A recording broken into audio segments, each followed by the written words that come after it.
Nós fazemos contato com o consultor e analista internacional Amaury Chamorro. Bom dia, Amaury.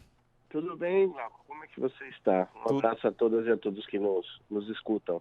Tudo certo e já desejando também um feliz 2020 para você, Amaury. Obrigado, igualmente. E que seja um ano de muita saúde, muita alegria para todos nós. Ano de luta. Isso.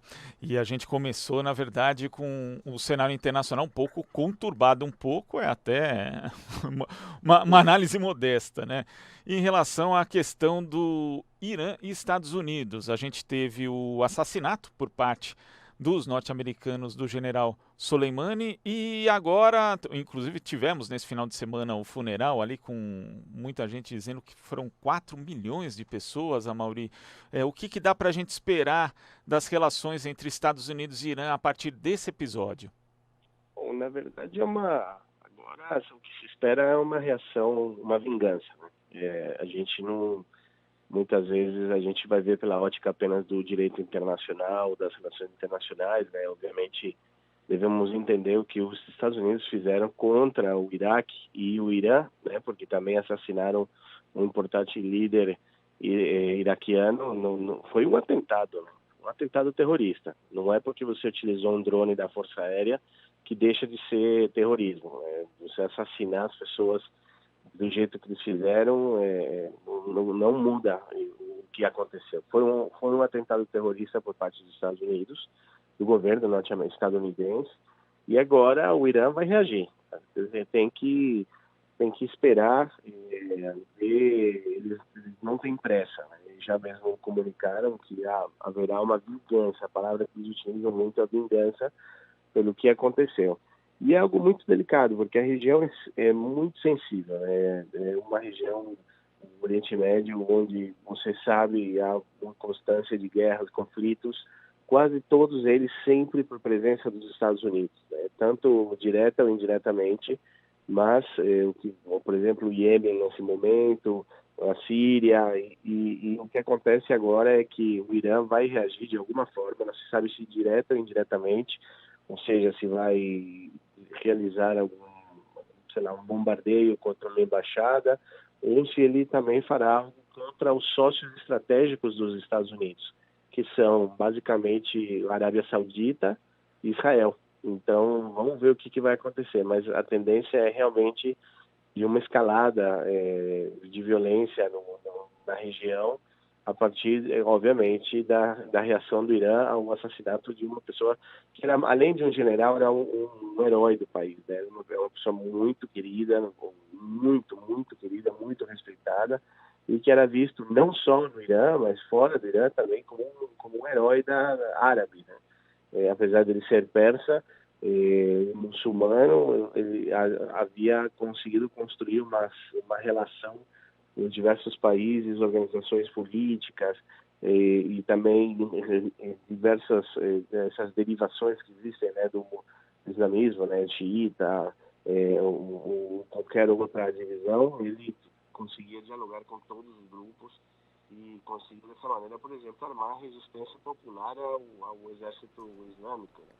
Então, realmente os Estados Unidos cometeram um atentado contra uma pessoa que, basicamente, o que fez foi resistir, ajudar a região a acabar com o Daesh, né, que é o exército islâmico que estava presente na Síria, tentou entrar no Irã, também está no Iraque. E, bom, vamos ver o que vai acontecer. É questão de tempo, realmente.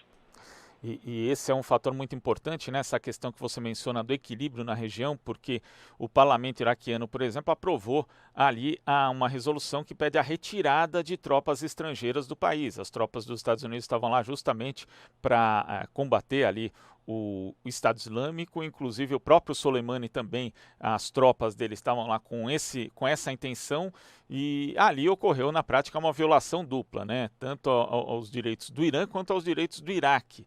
Então, como que a gente pode prever também a reação de outros países ou de grupos que estão ali junto com o Iraque, que estavam junto com o Soleimani, além da própria reação do país, do governo do Irã?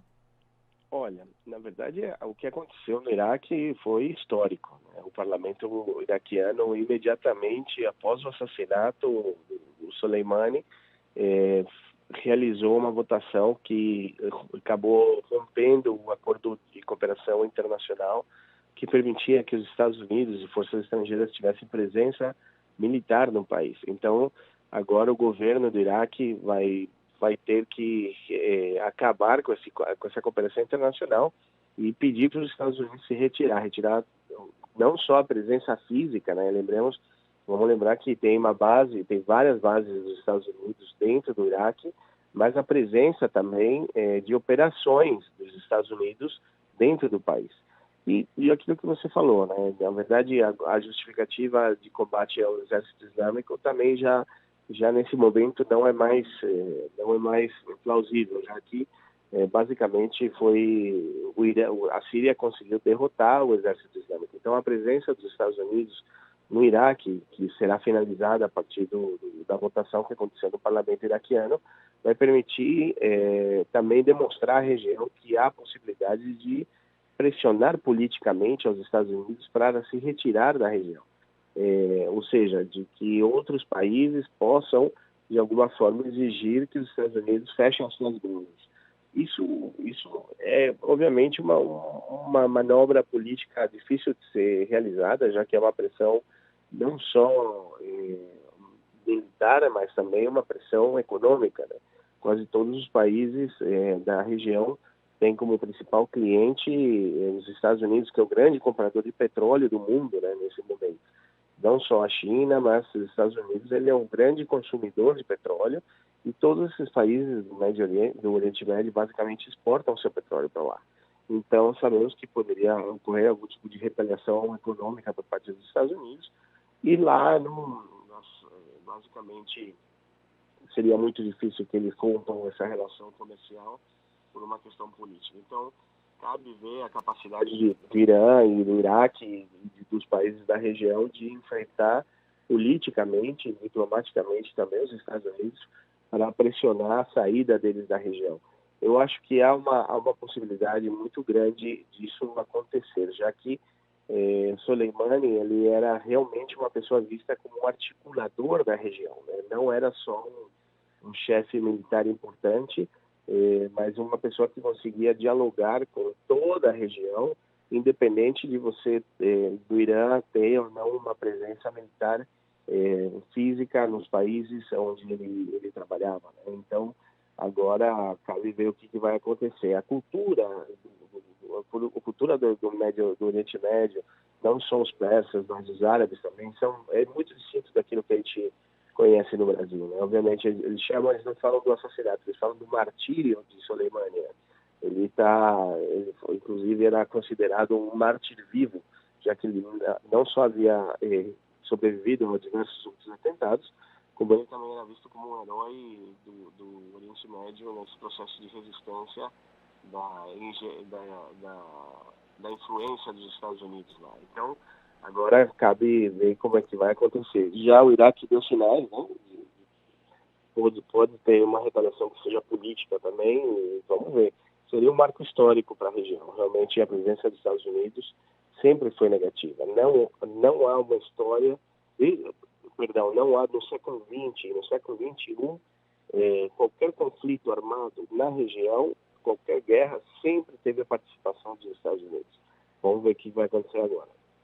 Agora, nesse aspecto também da questão das relações diplomáticas, a gente vê o presidente dos Estados Unidos, Donald Trump, por meio do seu perfil no Twitter, nesse final de semana, ameaçando o Irã, dizendo que tem 52 alvos, os Estados Unidos teriam 52 alvos no país, que seriam importantes para o próprio Irã e para a cultura do Irã. Ou seja, ele sinaliza ali que esses alvos não são militares. Como que você vê esse tipo de atitude de um presidente de um país como os Estados Unidos e a falta de reação da comunidade internacional, sendo que a gente pode até considerar que isso é uma ameaça de cunho terrorista? Na verdade, os Estados Unidos é um país que implementa o terror no mundo. Donald Trump, apesar de tudo, ele é muito mais conhecido pela essa retórica agressiva através do seu Twitter do que iniciando guerras, né? O Donald Trump vai acabar, é o primeiro presidente dos Estados Unidos que vai acabar seu primeiro período como presidente da República nos Estados Unidos sem ter começado uma guerra. É a primeira vez que toma uma medida militar tão agressiva contra um país, né? Até hoje não houve isso. O Obama, que é um prêmio Nobel da Paz, ele chegou a ter 4 guerras ao mesmo tempo, né? O Obama é um assassino. Obama, Bush, todos eles mataram muita gente ao redor do mundo e também ninguém fala nada.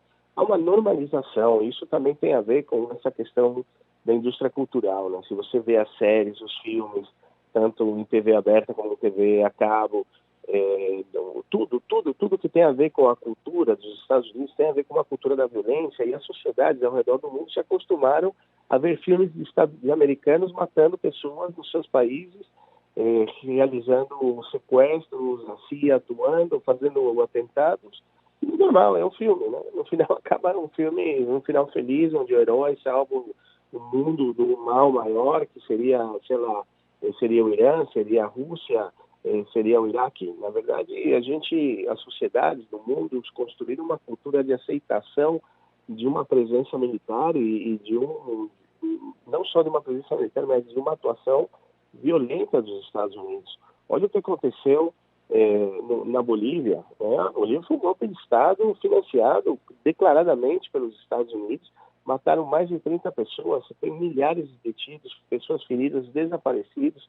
Você acabou de derrubar o presidente da República eleito democraticamente e não há nenhum problema, há uma aceitação da nossa região como se nada tivesse acontecido, com raras exceções, como o caso da Argentina, que não reconheceu o governo da ditadura, né, da Venezuela, da Bolívia. Então, lá no Oriente Médio, né, como é uma questão distante aqui para a gente do Ocidente, da América Latina, há o que eu sempre falo, uma normalização dessa violência, dessa cultura da violência. Então, os Estados Unidos geraram o terror no mundo, sempre. Não há nenhum conflito armado na história nos 150 últimos anos que não houvesse uma participação direta dos Estados Unidos.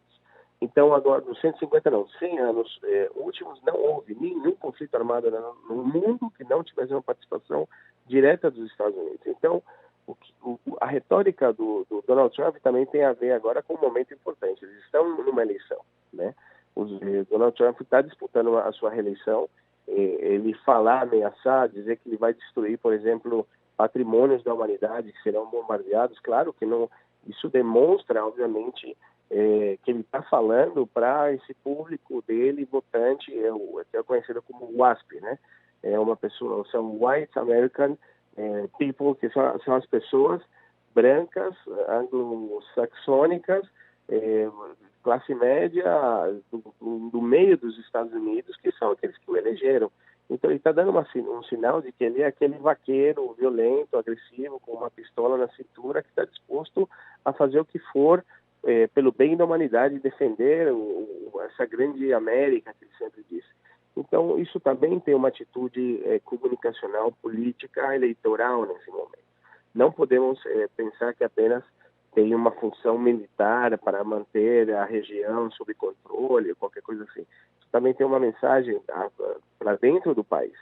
Agora, o que nós vemos obviamente, não nos surpreendemos, não podemos nos surpreender apenas porque o Trump, ele é um cara racista, ele é uma pessoa misógina, é um homofóbico, uma pessoa que rompe qualquer esquema do politicamente correto. Mas até porque aqui nós no Brasil temos um cara muito pior, um presidente muito pior do que o Donald Trump nesse sentido. Agora, o que devemos entender também é que a cultura dos Estados Unidos é assim, né? Os Estados Unidos, eles acreditam, é um país violento na sua relação com o mundo, mas também na sua forma de ser, né? Um país que tem massacres nas unidas cidades, você tem massacre nas escolas, no shopping center. Toda semana nos Estados Unidos você tem uma massacre, um tiroteio de uma pessoa que pega um fuzil de guerra, entra no shopping e mata pessoas. Isso é normal. Então, obviamente, a sua forma de ser, a sua política, a sua forma de se expressar traduz, exemplifica o que é a cultura dos Estados Unidos. Agora, o que já o grande desafio do mundo é realmente uma capacidade de reação política, né? Ou seja, não pode ser, você vê a Europa calada em relação ao assassinato do Soleimani, mas é porque é uma Europa que depende também economicamente dos Estados Unidos, né? Inglaterra, França, na verdade, são países absolutamente subordinados aos Estados Unidos. E isso a gente não pode se confundir, né? Achar que os países porque a gente tem que entender também a função da Europa na sua capacidade de roubar e de submeter o continente africano, né? O que a França faz com a África é o mesmo que os Estados Unidos estão fazendo com o Oriente Médio. Então, há uma postura de silêncio absoluto para poder subjugar essas regiões e roubar os seus recursos naturais, que é o que eles sempre fazem. E você ressaltou bem, Amaury, que essa questão de como presidentes norte-americanos, eles invariavelmente têm esse discurso, inclusive essa ação bélica, né? Lembrando do Obama, no caso, o uso intensivo de drones foi justamente ali, começou na administração Obama. Mas a gente também não tem esse tiro do Trump, não pode acabar saindo pela culatra, porque não existe um certo cansaço também da sociedade dos Estados Unidos com isso. A gente sabe que os Estados Unidos são um estado muito violento, tem uma cultura muito violenta, mas isso não pode beneficiar, por exemplo, quem tem um discurso antibélico, por exemplo, como pré-candidato do Partido Democrata Bernie Sanders? Olha, na verdade seria o lógico, né? Mas a gente não é a verdade, não é assim que funciona a democracia dos Estados Unidos. Até porque quem ganha a eleição nos Estados Unidos não é quem tem a maioria da votação. Vamos lembrar que a Hillary Clinton ganhou em votação direta ao Donald Trump. Você explicando às pessoas, explicando ao Brasil, nos Estados Unidos, você não ganha a pessoa que tem mais votos, tem a pessoa que ganha, aquela que consegue eleger mais delegados, ou seja, a votação nos Estados Unidos ela é indireta. Não é a população que vota diretamente num candidato ou no outro. Quem elege o candidato, quem elege o presidente da República são os delegados dos partidos que são votados nos estados. Então, inclusive permitindo assim ao Bush se reeleger através de um roubo, assim, um assalto reconhecido mundialmente, né? O Bush roubou 5 mil votos no estado da Flórida, que era o seu irmão, que era o governador, e assim ele se fez presidente da República, né, novamente. Então, essa lógica de, olha, há uma tensão, há um cansaço, então a população vai optar. Não, primeiro a população dos Estados Unidos é uma população, na sua maioria, violenta, né? A violenta no sentido de aceitar o uso de armas domésticas. Ou seja, nos Estados Unidos você pode comprar uma bazuca se você quiser, e você pode ter uma bazuca na sua casa. Entendeu? Você pode ter um fuzil de guerra, assim como você vê nos filmes, ou essa arminha de brinquedo, que é o que o Bolsonaro está tentando fazer no Brasil, é permitir pessoas comprarem esse tipo de arma. Por quê? Porque há um sentido de que ter a arma é você defender a sua família, você defender a sua cultura, você defender o seu país, você está preparado para uma guerra o tempo todo. Então, esse desgaste do Trump agora nesse momento eleitoral, na verdade, eu acho que ele calculou muito bem que internamente, obviamente, o país não quer entrar numa guerra. O país não quer no sentido de gera mortos, né? O Iraque matou muitos soldados estadunidenses e eles não ganharam a guerra no Iraque, assim como eles não ganharam a guerra no Vietnã nos anos 70, assim como eles 60, assim como eles também não ganharam quase todas as guerras que eles participaram e tem um custo humano muito grande. Porém, é visto sim como uma atitude de fortalecimento da imagem do presidente da República, que ele tem o poder no mundo, né? Olha como ele é capaz de tomar uma ação militar tão violenta contra um país que, na verdade, nos Estados Unidos é um inimigo, né? No ano antes da Revolução, durante a Revolução iraniana, vamos lembrar que eles assassinaram 52, os iranianos assassinaram 52 pessoas da Embaixada dos Estados Unidos. Por isso, Donald Trump disse que vai destruir 52 alvos militares e também bens culturais do país, que esse número 52, ele não inventou, esse número é por cada pessoa que foi assassinado faz mais de 40 anos durante a Revolução Iraniana. Então, o Irã é visto e foi construído ao longo desses 40 anos como um inimigo dos Estados Unidos, né? Então, o que ele fez foi bater no inimigo, e isso está certo para eles. Então, a lógica deles funciona um pouco diferente da nossa. E é difícil de aceitar, mas é a verdade. E assim um presidente atrás do outro foi eleito com isso. Aquele que não quis fazer guerra perdeu a reeleição, que foi, por exemplo, o Jimmy Carter, né? Que era justamente o presidente durante a crise da invasão da embaixada dos Estados Unidos no Irã, e ele era um cara conhecido, uma pessoa conhecida mundialmente para tentar ser pacifista. Ele assinou um acordo para devolver o canal do Panamá ao Panamá com o Omar Torrijos. É uma pessoa vista um pouco mais articulador do que utilizar as forças armadas como forma de pressão para a dominação internacional, e ele perdeu a reeleição. Então, os Estados Unidos funcionam com outra lógica. Certo, e a gente falando também da questão do alinhamento do Brasil, né? O Itamaraty soltou uma nota, emitiu uma nota na semana passada dizendo que o país, a sua posição é de se aliar a qualquer país no mundo que combata o terrorismo. Esse alinhamento automático praticamente do Brasil em relação aos Estados Unidos, contrariando a própria tradição diplomática do país, pode trazer que tipo de consequência, Mauri? A econômica, né? A gente sabe que o mercado do Oriente Médio é importantíssimo para o Brasil. Os países árabes são grandes, inclusive o Irã, são grandes importadores de comida do Brasil, né? De carnes e de produtos da agroindústria brasileira.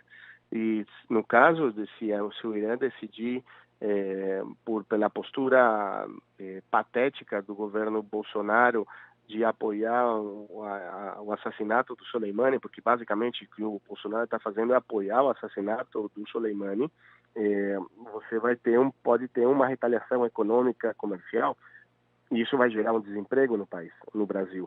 Então, é uma atitude, obviamente, de um capacho, né? Que o Bolsonaro é um capacho dos Estados Unidos, um bufão, e agora ele pode prejudicar a indústria agropecuária brasileira, que pode perder importantes clientes no Médio Oriente, e vamos ver o que vai acontecer. E a tendência é essa, que o Irã suspenda a compra de produtos brasileiros, já que o Brasil apoiou esse ataque terrorista dos Estados Unidos.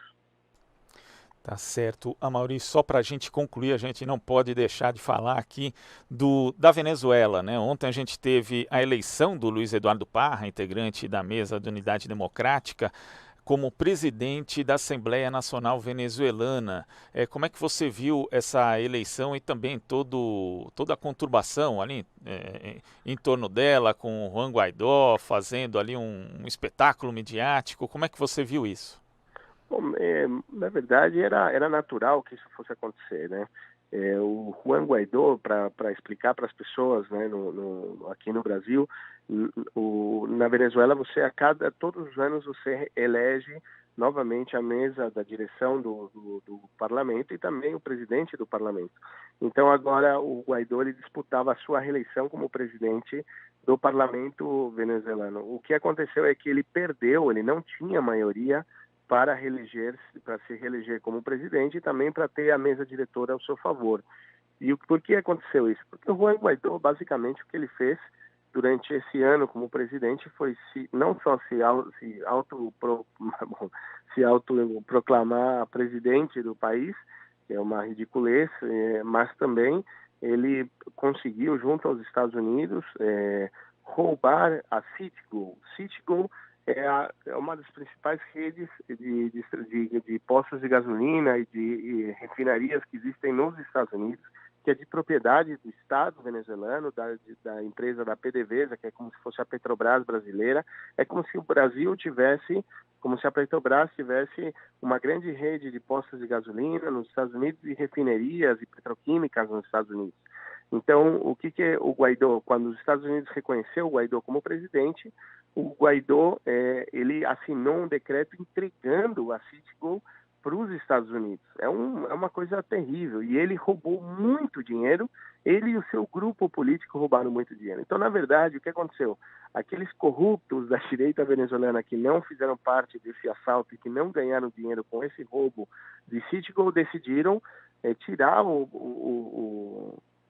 não reeleger o Guaidó e tirar ele da presidência do parlamento. Então, quando o Guaidó chegou, e aí estão os vídeos na internet, inclusive nas redes sociais, vocês podem ver esses vídeos, aparece um momento exato em que o Guaidó quis entrar no parlamento e a polícia, né, a Guarda Nacional Bolivariana, autorizou a entrada dele, porque obviamente é o parlamentar, o presidente em função do parlamento, e ele não quis entrar porque ele queria forçar, né, naquele momento, a entrada de deputados que estão caçados por crimes, por corrupção, ou porque eles não tinham sido eleitos. Então ele quis entrar com o pessoal que não estava autorizado para entrar na casa, que não estava inscrito, então ele falou, então eu também não entro. E aí mas ele não entrou porque ele sabia que não tinha maioria. E aí ele tentou pular a grade justamente para quê? Para gerar esse fato comunicacional. Então você tem um vídeo, você tem a foto dele tentando pular a grade e obviamente a polícia tentando impedir ele pular essa grade junto com outros deputados ou pessoas que não estavam autorizadas a entrar ao parlamento. E aí o mundo inteiro, através das empresas de comunicação que são mentirosas, que ao mesmo tempo, inclusive eu gostaria de fazer essa comparação, ao mesmo tempo que falavam que Guaidó havia sido impedido de entrar no parlamento, o venezuelano, que é absolutamente mentira, o Guaidó não entrou porque ele sabia que ele não ia ter maioria, ele não ia ganhar, então ele tentou criar um fato comunicacional. Então nesse momento, no Irã, havia mais de 4 milhões de pessoas na rua acompanhando para o enterro do general Soleimani. E os meios de comunicação, nenhum meio importante de comunicação do mundo, você pode verificar isso nas redes sociais, disse que havia mais de 4 milhões de pessoas na rua no Irã. Por quê? Porque os Estados Unidos e a imprensa internacional estão tentando dizer ao mundo que o Soleimani era um terrorista, uma pessoa temida, uma pessoa odiada, inclusive dentro do Irã, porque isso supostamente justificaria ou daria mais sentido à ação terrorista dos Estados Unidos. Só que é mentira. O Soleimani não era só querido no Irã, era querido fora do país, porque ele é visto como um herói, principalmente porque ele foi o responsável pela derrota do exército islâmico na região. Então, no momento em que a imprensa internacional mentia sobre o Guaidó, também omitia sobre a informação no Irã. E assim que, na verdade, se disputa a percepção da realidade do nosso planeta, né? Os meios de comunicação atuando basicamente para defender os interesses da elite que é dona do mundo, digamos, né? Tá certo, Amaury. Muito obrigado pela sua participação e até a próxima. Um grande abraço a você e obrigado pelo convite e uma excelente semana a todos. Para você também, a gente que agradece. Conversamos aqui com o consultor e analista internacional Amaury Chamorro.